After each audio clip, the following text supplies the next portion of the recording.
Important విషయం, ప్రధానమంత్రి వాళ్ళ పరేడ్ గ్రౌండ్స్లో పాలిటిక్స్ కంటే ఎక్కువగా ఆయన మాట్లాడింది ఏంటంటే దేశ ప్రజలకి హైదరాబాద్ వేదికగా విజ్ఞప్తి చేశారు.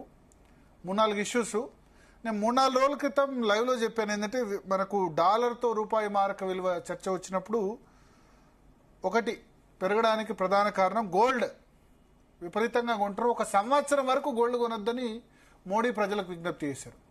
ప్లస్ రెండోది ఆయన ఇవాళ చెప్పింది ఏంటంటే పెట్రోల్ డీజిల్ ధరలు పెంచట్లేదు అని అనౌన్స్ చేశారు. ఇది చాలా ఇంపార్టెంట్. పెట్రోల్ డీజిల్ ధరలు 25 రూపాయలు పెరుగుతాయి, 29 రూపాయలు పెరుగుతాయి అన్నారు కదా. సో పెంచటం లేదు అని నరేంద్ర మోడీ అనౌన్స్ చేశారు. ఇంత జరుగుతున్నా సరే మేము పెంచట్లేదు అని చెప్తూ దీనికి ప్రత్యామ్నాయంగా మెట్రోలు ఎక్కండి, మెట్రో ఉన్న దగ్గర ఎలక్ట్రిక్ వెహికల్ వాడండి, పెట్రోల్ డీజిల్ కన్జంప్షన్ తక్కువ చేయండి, పొలాల్లో డీజిల్ పంపుల బదులు సోలార్ పంపులు యూజ్ చేయండి. మనం ఎందుకంటే క్రూడ్ ఆయిల్ వేరే దగ్గర నుంచి ఇంపోర్ట్ చేసుకోవాల్సి వస్తుంది కాబట్టి. తర్వాత డాలర్తో రూపాయి మారక విలువ వెళ్ళొద్దంటే విదేశీ ప్రయాణాలు 1 సంవత్సరం పాటు వాయిదా వేసుకోమని చెప్పారు.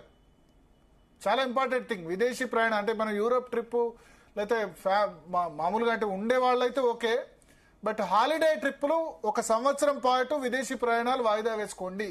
ఎందుకంటే మనం వెళ్ళి అక్కడ విదేశీ మారక ద్రవ్యం ఖర్చు పెడతాం కదా. రెండవది గోల్డ్ బయింగ్ సంవత్సరం పాటు చేయొద్దు.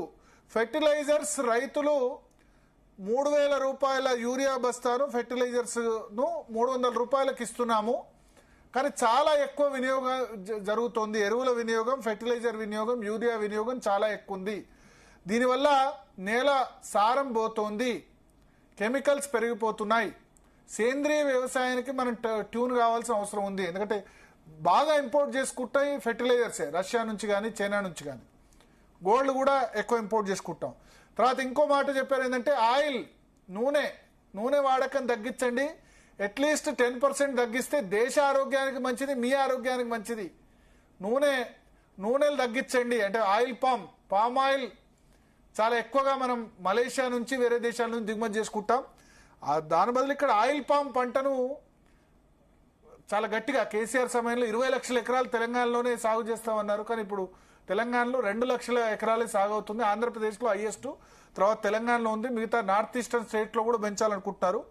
సో ఆయిల్ కూడా తగ్గించండి అని ప్రజలకు విజ్ఞప్తి చేశారు. వర్క్ ఫ్రమ్ హోమ్ మళ్ళీ స్టార్ట్ చేసే దిశగా ఆలోచిస్తున్నామని చెప్పారు. లాక్డౌన్ కాదు కానీ వర్క్ ఫ్రమ్ హోమ్ అవసరం ఉన్నంత ఫీజిబిలిటీ ఇవ్వండి. అంటే డీజిల్ కన్జంప్షన్, పెట్రోల్ కన్జంప్షన్ తగ్గించండి అని ఆయన చెప్పారు. ఎస్ నాగేష్ గారు, ఎంతవరకు దేశ ప్రజలు ఈ మాటల్ని పాటించే అవకాశం ఉంది?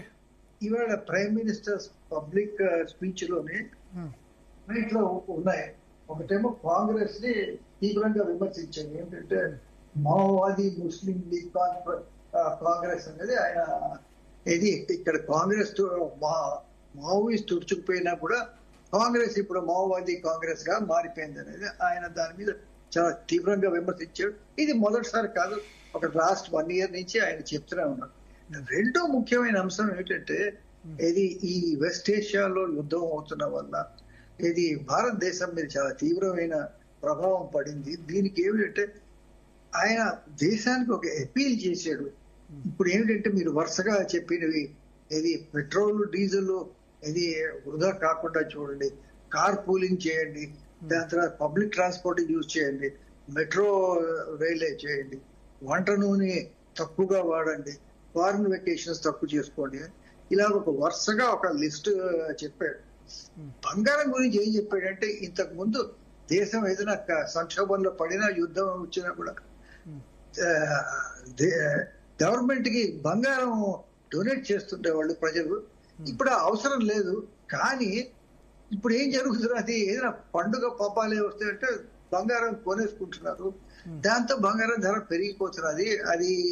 అది మంచిది కాదు అనేది ఆయన ఈ బంగారం దాని గురించి. ఇట్లాగే ఏమిటంటే కాపర్ గురించి కూడా చెప్పాడు. కాపర్ ఏమిటంటే ఇంతకుముందు మనం ఎక్స్పోర్ట్ చేస్తుండేవాడు, ఇప్పుడు ఇంపోర్ట్ చేస్తున్నాం. సో ఈ మెటల్స్ కూడా అన్ని కాస్ట్లీ అయిపోతున్నాయి. సో దానివల్ల ఏమిటంటే మనకి ఫారెన్ ఎక్స్చేంజ్ బాగా ఖర్చు అయిపోతున్నది. ఆల్రెడీ మనకి ఆయన చెప్పింది ఏమిటిది, ఆల్రెడీ మనకి ఇది ఈ వెస్ట్ ఏషియాలో యుద్ధం వల్ల మనకి ఆయిల్ బర్డన్ పెరిగిపోతున్నది, ఇంకా పెరుగుతుంది.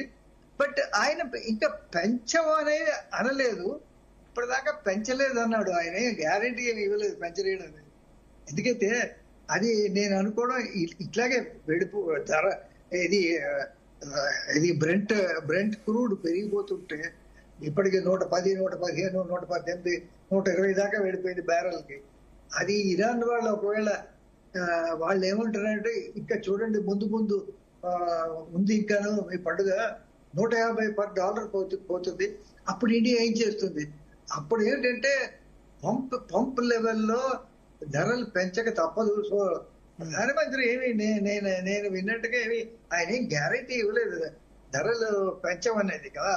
ఎందుకంటే ఆల్రెడీ కోట్ల రోజుకి నష్టాలు జరుగుతున్నాయి ఈ ఆయిల్ కంపెనీస్ కి. ఇది Indian oil corporation, Hindustan petroleum, Bharat petroleum. ప్రధానమంత్రి ఒక బహిరంగ సభలో మేము పెంచము అంటే అవన్నీ కుప్పకూలిపోతాయి ఆ 3 పెట్రోలియం కంపెనీస్. సో ఇది మేజర్ ఇది. అయితే ఆయన ఏమన్నాడంటే వేరే దేశాల్లో పెంచుతున్నాము, మా దగ్గర పెంచలేదన్నాడు. ఫర్టిలైజర్ గురించి పదే చెప్పాడు. ఫర్టిలైజర్ వేరే దేశాల్లో $3,000 బ్యాగ్ అమ్ముతుంటే మేము $300 అమ్ముతున్నాం అన్నాడు. అది అంటే దాని గురించి ఆయన కొంచెం గొప్పగా చెప్పుకున్నాడు, మేము ఎంతలాగా సబ్సిడైజ్ చేస్తున్నాం.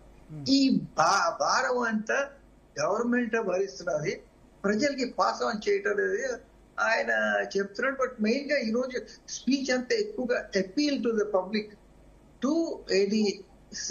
To conserve and save. అది ఆయన ఇవాళ చెప్పింది అంటారు.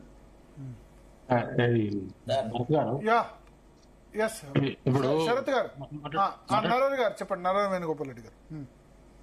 నగేష్ గారు చెప్పింది చాలా వరకు వారు చెప్పింది అంటే సరైన పద్ధతిలోనే వారు విశ్లేషణ చేశారు.